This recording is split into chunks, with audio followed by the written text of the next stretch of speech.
Hey, how's it going? I'm Sydney from PhoneDoc.com, and I'm here to do a review of the Pantech Marauder from Verizon. Now, Pantech has made a nice name for itself by creating inexpensive phones that offer great features and pretty good performance, and the Marauder continues that legacy. Even though it's only $50 on contract, it has a dual-core Snapdragon S4 processor, it ships with Android 4.0, and it runs on Verizon's 4G LTE network. So some pretty good features for such an inexpensive price tag. We're going to take a look at it, do a full review, and decide if this is the phone you should look into if you're on a budget, or if you should look into one of Verizon's other inexpensive mid-range smartphones. Before we start, I have to say especially thanks to our friends at Best Buy Mobile for sending us the phones that we add to our One Paw Bandit game, the game where you guys can win free phones. One of the great things about Best Buy Mobile is that they sell phones from every major US carrier, including some prepaid carriers. And so instead of going to several different retail stores, you can just go to Best Buy Mobile and compare all the phones in one location. So thank you, Best Buy Mobile, for being so awesome.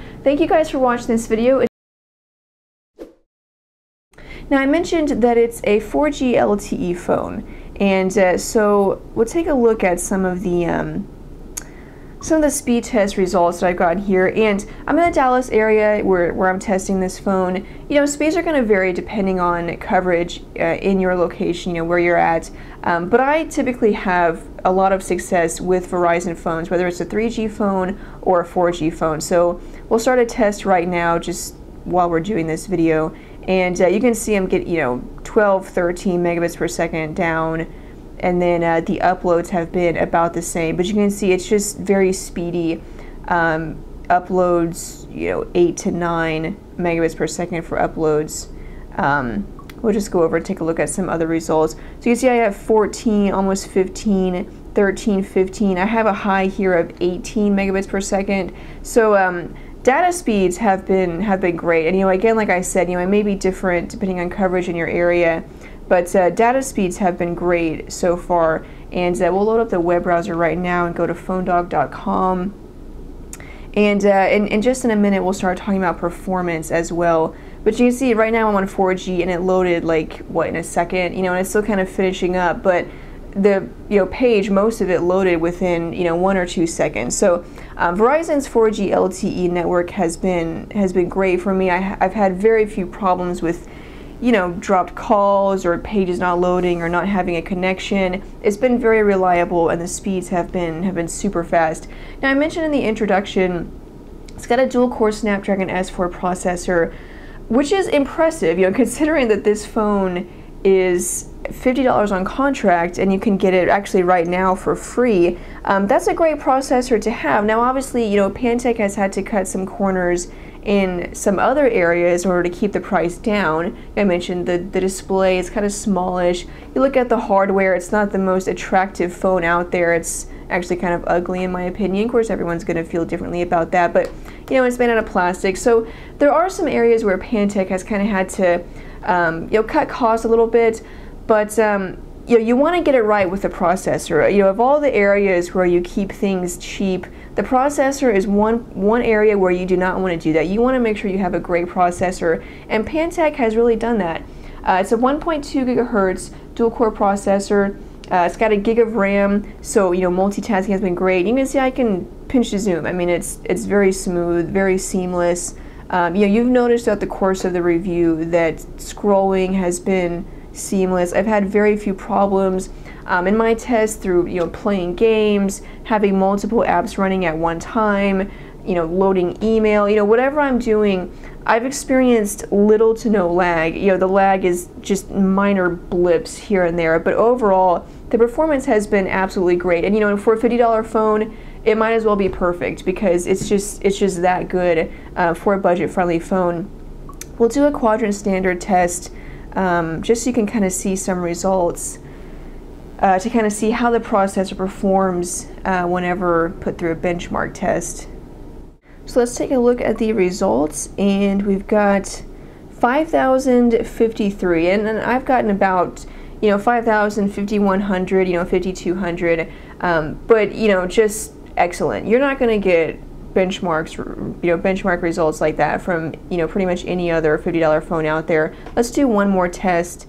Take a look at this and load it up.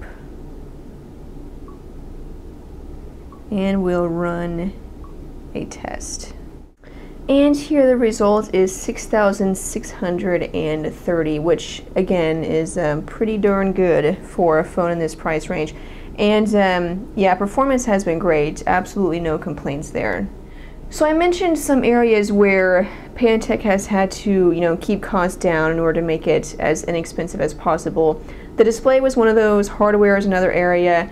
The camera is another area, and this is pretty common, mid-range to low-end phones. The camera is always the one feature that suffers. As you can see, this phone does not have a flash, which is, I understand it. It's it's inexpensive. It's $50. I get it. It's an awesome price. But I mean, seriously, give it a flash. I mean, it's a 5-megapixel autofocus camera, records 720p HD video. You do have a front-facing camera. I mean, it's got all the specs, but there's no flash, and so that really kind of hinders the overall performance of the camera. I'm actually kind of disappointed. I think that's one area where Pantech definitely got it wrong. Now, camera performance has been great, and I will show you guys some pictures that I have here. The pictures look good. The detail is great, as you can see. The only thing that has suffered is the colors. The quality is good, the detail is good, but the colors look washed out. It almost looks like there's a filter on them that kind of blurs everything and gives it like that dream effect. But I mean, there's no filter on them, obviously, but the colors do look washed out. It was, these pictures were taken on a sunny day, and again, detail is good, but I wish that the color saturation wasn't so light. Really, you can see some of these indoor shots in low light settings. The pictures actually came out pretty well, considering that it doesn't have a flash. This picture was taken when it was relatively dark, but it still came out pretty well, as you can see. Or pretty good, as you can see.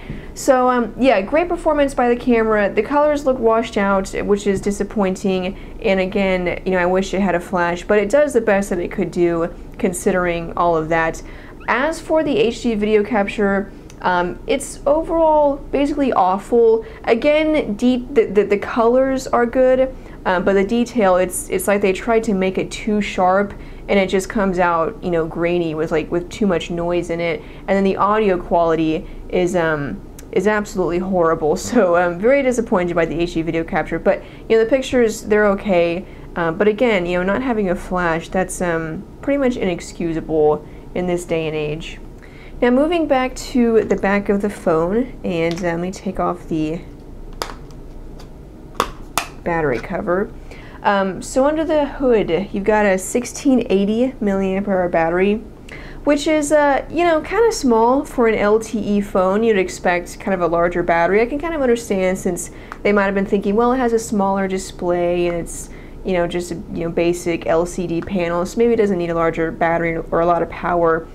Still, battery life could have been better. Again, it's an LTE phone, so you're definitely going to have to charge it every night. 1680 is a little bit too small. I was able to get through a full day with normal use, not heavy use, but checking my email, checking Twitter, uploading pictures, doing some gaming here and there.